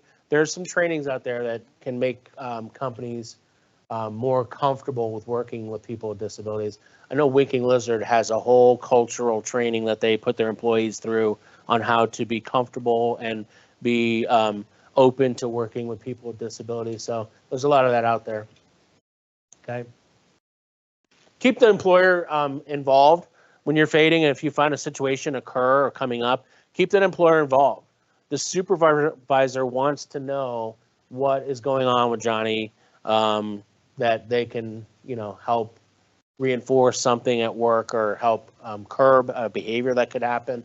So keep everybody informed of what's going on. Okay. So retention.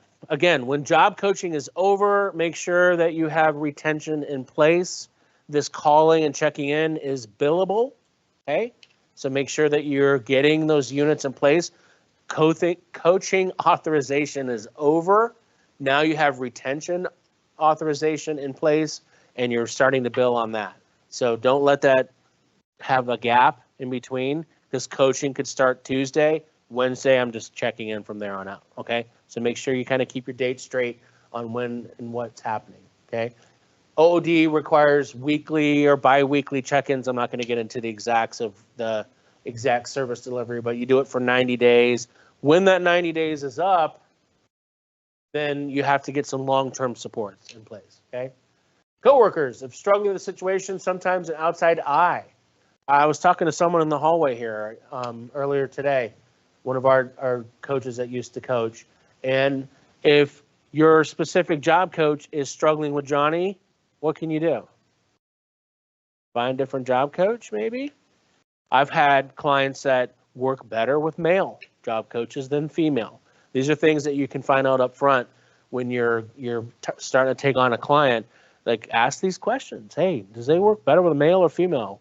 We had a gentleman did not work well. He had inappropriate situations with females. Had a male job coach, rocked and rolled. Amazing productivity, totally went to work, had no issues. So kind of pay attention to that and find out what's working. On that note, run it by a coworker. One of my coworkers today, I was talking with her and she's like, Jason, I'd come back and I had no idea, like I couldn't figure out a solution. Ask another coworker. They might have had a different experience with coaching somebody and they can give you some tips and tricks on what worked for them. Okay. Run it by somebody. You don't always have to be stuck. All right, we are wrapping up here and then I'll go to some question and answers. For those of you that are joining us online, if you do have questions, start to throw them in the chat and Zach will get to those as we move along. Anybody here, feel free to ask any questions. There's just a couple more slides. So here I want to get real quick into the difference between on-the-job supports, OOD's term for job coaching, and IES, county board term for job coaching. Okay, there's a little bit of difference here. First is OOD. Okay, they call their job coaching on-the-job supports. Makes sense, right? Someday we'll all have the same terminology, right? We'll all call it something the same. It's not going to be job coaching, but it'll be an acronym that we can all call it the same. And they are working towards that, more of what DODD and OOD are communicating to each other and how we do employment services.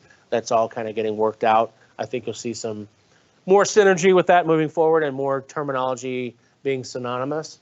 But anyway, at this point, OOD, I pulled this straight from the manual and the guidance from OOD. They should perform a task analysis. I talked to you about that in the beginning. It's a document of tasks. There's an actual form. You got to put that together so you can get reimbursed appropriately for new hired participants. Develop a support plan, and that's all done within like the first 30 days. So you kind of come up with a plan, and that's all taken care of by your OOD counselor and you. You can figure that out, but that's kind of the differences there. The plan that you put together should show a decrease eventually in that fade plan kind of the intensity of your supports, of coaching, and the work environment. So that's kind of from the OOD standpoint. And then from the county board, it's called IES. That's an acronym. Imagine that. Individual Employment Supports is their name for job coaching. And that, as I mentioned a little bit earlier, is typically authorized by the SSA if the client found employment on their own. Okay, if they're not active with OOD, they do not have an open case, They did not go through the OD process, but they're eligible at the county board and they went and found the job and they need some job coaching. We can authorize that through the county board, through IES. Okay? So talk to the SSA. Johnny, you'll probably get contacted because you're not going to know that this client, but you'll get contacted by an SSA saying, hey, Goodwill, hey, MCA, we have a client that needs some job coaching. Do you have someone available? And it'll be authorized as IES. Okay? They never went through OD. They just found out they got a job, but now they need some help coaching. So they can come approach you as a provider or an independent provider. If you are certified to deliver career planning services through the board, waiver services certification, you can get that through SSA. Or, so that's if they find a job on their own, or if the OOD, the person did go through OOD, their case successfully closed, they're done, OOD said, great, 2 thumbs up, you hit your 90 days, you successfully are working independently, then what? Johnny gets a new task, carts. Johnny doesn't know how to do carts, he's failing, he's not coming to work, he's upset. Oh gosh, it's not just retention. We're not checking in on Johnny anymore. We need to get some coaching. So OOD is gone, right? Where are we going to get coaching from? The county board. Okay. At that point, we can also authorize, not we, but the SSA to Johnny can authorize some individual employment support units. And that's for you guys to determine how much you need. How much coaching is Johnny going to need? Oh, we're going to need an hour a day for 3 weeks. Like, you'll come up with that number and then you'll get the authorization for that. Okay, so that's the other case where IES is involved with. Also under IES is long-term supports. That's not necessarily coaching. That's more of that check-in. Checking in can lead to coaching though, right? You checked in, Johnny's getting carts. Johnny needs to learn how to do carts. That's coaching. Okay, so it's a little mingle of services, a little muddy on the front end, but just kind of a common example here of how and when these services are authorized. Congratulations, you have completed Job Coaching 101. We have a few more minutes here to answer some questions that you might have. So feel free, if I don't have the answer, I can get it for you, not a problem. The PowerPoint will be posted up. I will fix that video link to be the qualities of a job coach and not the communication one twice. So I'll get that fixed. Sorry about that. So any questions? Gotta have one. Anybody online have questions?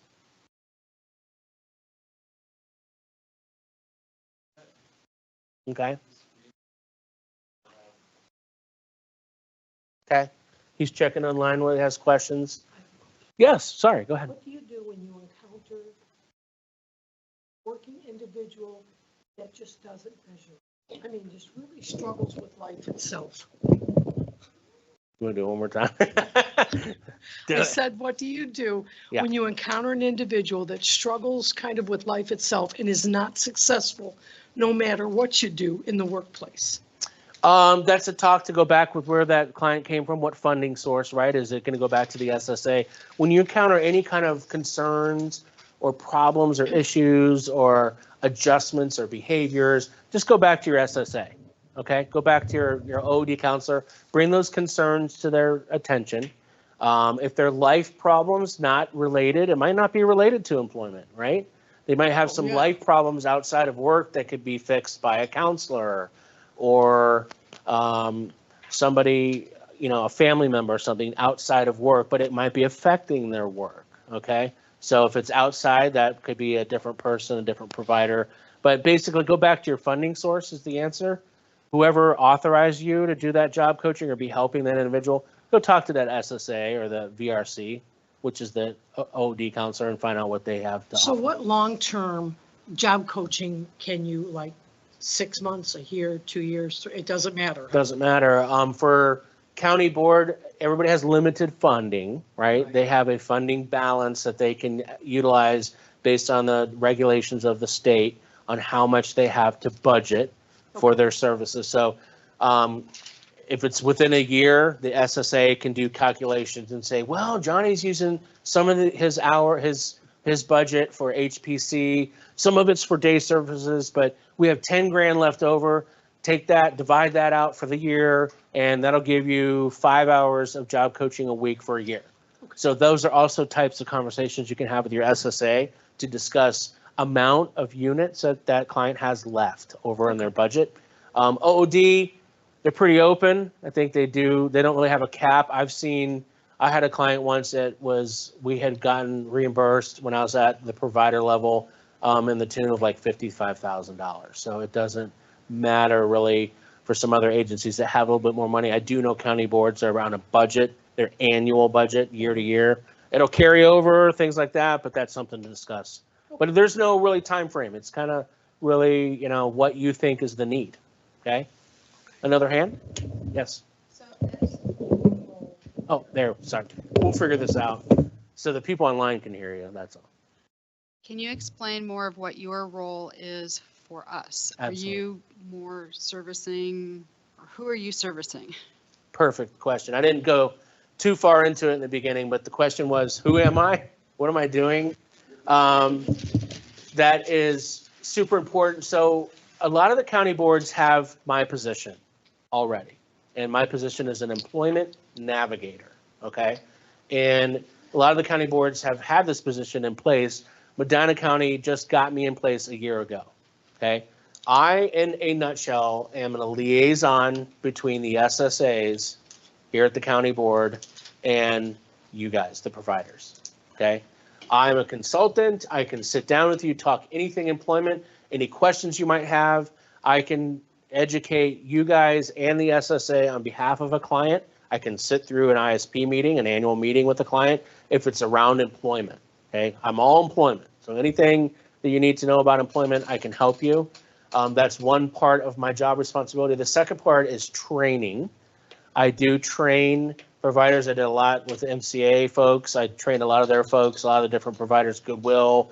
I've done OneBridge. I've done several different providers training on these services. Okay, here is one of them. I also did a discovery training that is part of the career planning umbrella for DODD waiver employment services. Discovery is super important. So I can provide training. Come on site, you come here, like the next couple of weeks, I have a couple of different providers coming here. And if you're an independent provider and you're certified to deliver these services, I'll do a one-on-one with you. You want me to train you on discovery? I'll help you through the process of how to deliver these services and what's into. I didn't go too far into it today. It was more of a one-on-one, but you can get in depth and go over that task analysis, go over the FADE plan, go into more in-depth things. I'm here for that. Phone call, email away, that's what I'm here for. So I've really been focusing in Medina County on getting providers up to speed with career planning. It's kind of been this untapped revenue for providers, this untapped resource. To be honest with you, DODD, their goal this year is back to basics, is what you might hear if you participate in a lot of the DODD webinars and things. And back to basics is discovery, like I'm talking about, career exploration.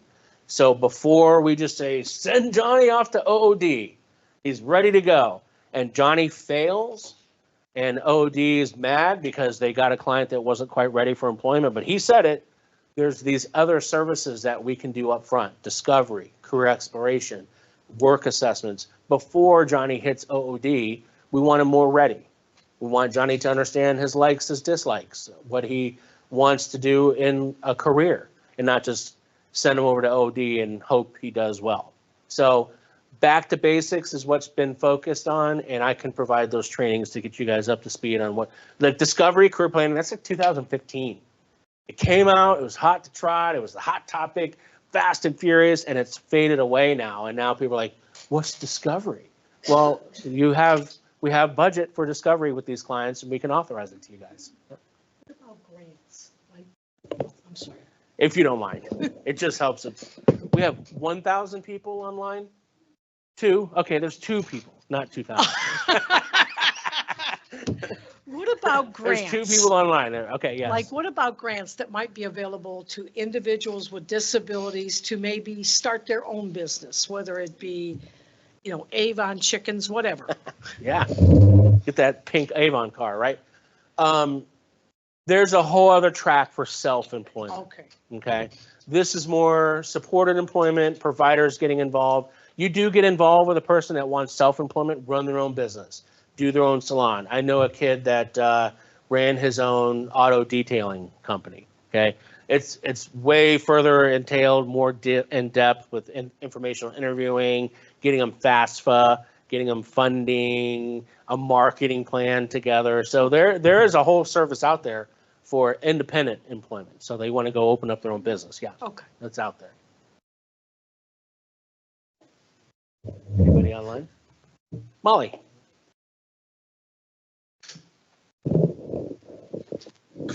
Thank you. I forgot that one. I just wanted to circle back to fading as a previous coach. When I feel it's time that I can start fading, I usually kind of bring it up with the individual first. Hey, you're doing really great. I kind of feel like I don't need to be here as much. How are you feeling about that? As long as they're cool with it, make sure you go talk to the manager or the other people in the department that are the natural supports. Hey, so you know, they're okay with it. I feel like they're doing this good. I'm going to start just coming in at such and such time, things like that. And then if they're in agreement, go back to the individual. Okay, I talked to Dave, your manager. They're cool with me doing this. So how about next Monday, instead of me coming in now, I'm going to come in at this time. Things like that. So make sure you communicate full circle. And then the reports, a tricky thing that I would always get caught up on. If you get an authorization from OOD, some say work adjustment, some say on the job supports. But I believe you still use Form 8 for both. It's been a while. Down at the bottom when you're putting in like the day, the time that you were there, and it says service and their drop-down boxes. For one of them, you put in person. For another one, you just put service. And if you put the wrong one, it's going to mess up your total at the top. So make sure you put the right one, which I always get confused on which one's which. And then I'm like, why is my total not what the authorization says? So if you get tripped up on that, try changing it to the other one and it'll probably work out. Great stuff, Molly. Thank you. Yeah, super important. Communicate, right? Communicate. That's the key. Just making sure that you talk about that fade plan or you make sure it's okay with the employer. Okay? Yes. For those of us that are not OOD, we're Oh. doing it, Sorry. sorry, I'm really loud. Well, it's getting recorded too, so that way we can have it. They can. Doing the IES. Yeah. For the documentation portion, are there forms available for us? Do we create our own? Yeah. There's not typical forms. I can get you a standard form to use. Molly, do you have that answer? I know there's just some. We used to use the Microsoft Word template. It was very similar to the Form 8 that you saw here. It's date, time, task, what you did, you know. I can get you that. Yes. Sure.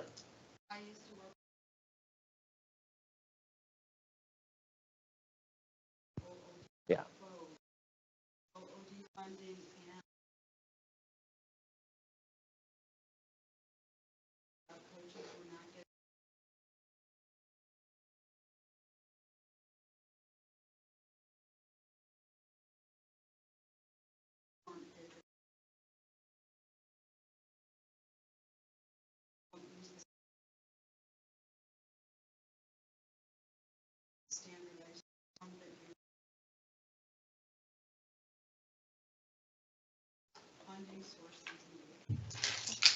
Great answer. For those of you on the recording or online, the answer was they just use the Form 8 through OOD. It's a public form. Anybody can go out there and grab that form. As she was mentioning, it doesn't calculate everything correctly if it's going to be done through the Medicaid services, but you can use that form. But I can pull up templates and stuff. I think we had a Word document that it would just had a chart and very similar to the Form 8. We threw our logo on it, you know, so it was like our form, but I can get you templates like that if you like. I could probably find a template. When I send out the PowerPoint, I could send an IES report template that I can pull from somewhere, and it's just a generic. It doesn't do all those calculations. So the easy way out is definitely just using the OOD one for sure. Yeah, for the unit part, but they could just capture the notes in the report. Yeah, you're not gonna, the units won't be captured the same. Then the report might be calculating some funny stuff, but you can adjust the report. But I'll look for a template for you guys. Yeah. Yep. Okay. Any more questions? Thank you. Anybody online? Well, thank you very much. You all will be receiving a certificate of completion for this course. If you are CESP certified, you will be able to submit that for approval. I didn't get it pre-approved, but you should be able to submit it. I'll put on the certificate all the information, the topics that under what domain for your CESP, and you probably could use this for your own internal companies for your own continuing education credits. Okay, so thank you for attending Job Coach 101. Have a great day.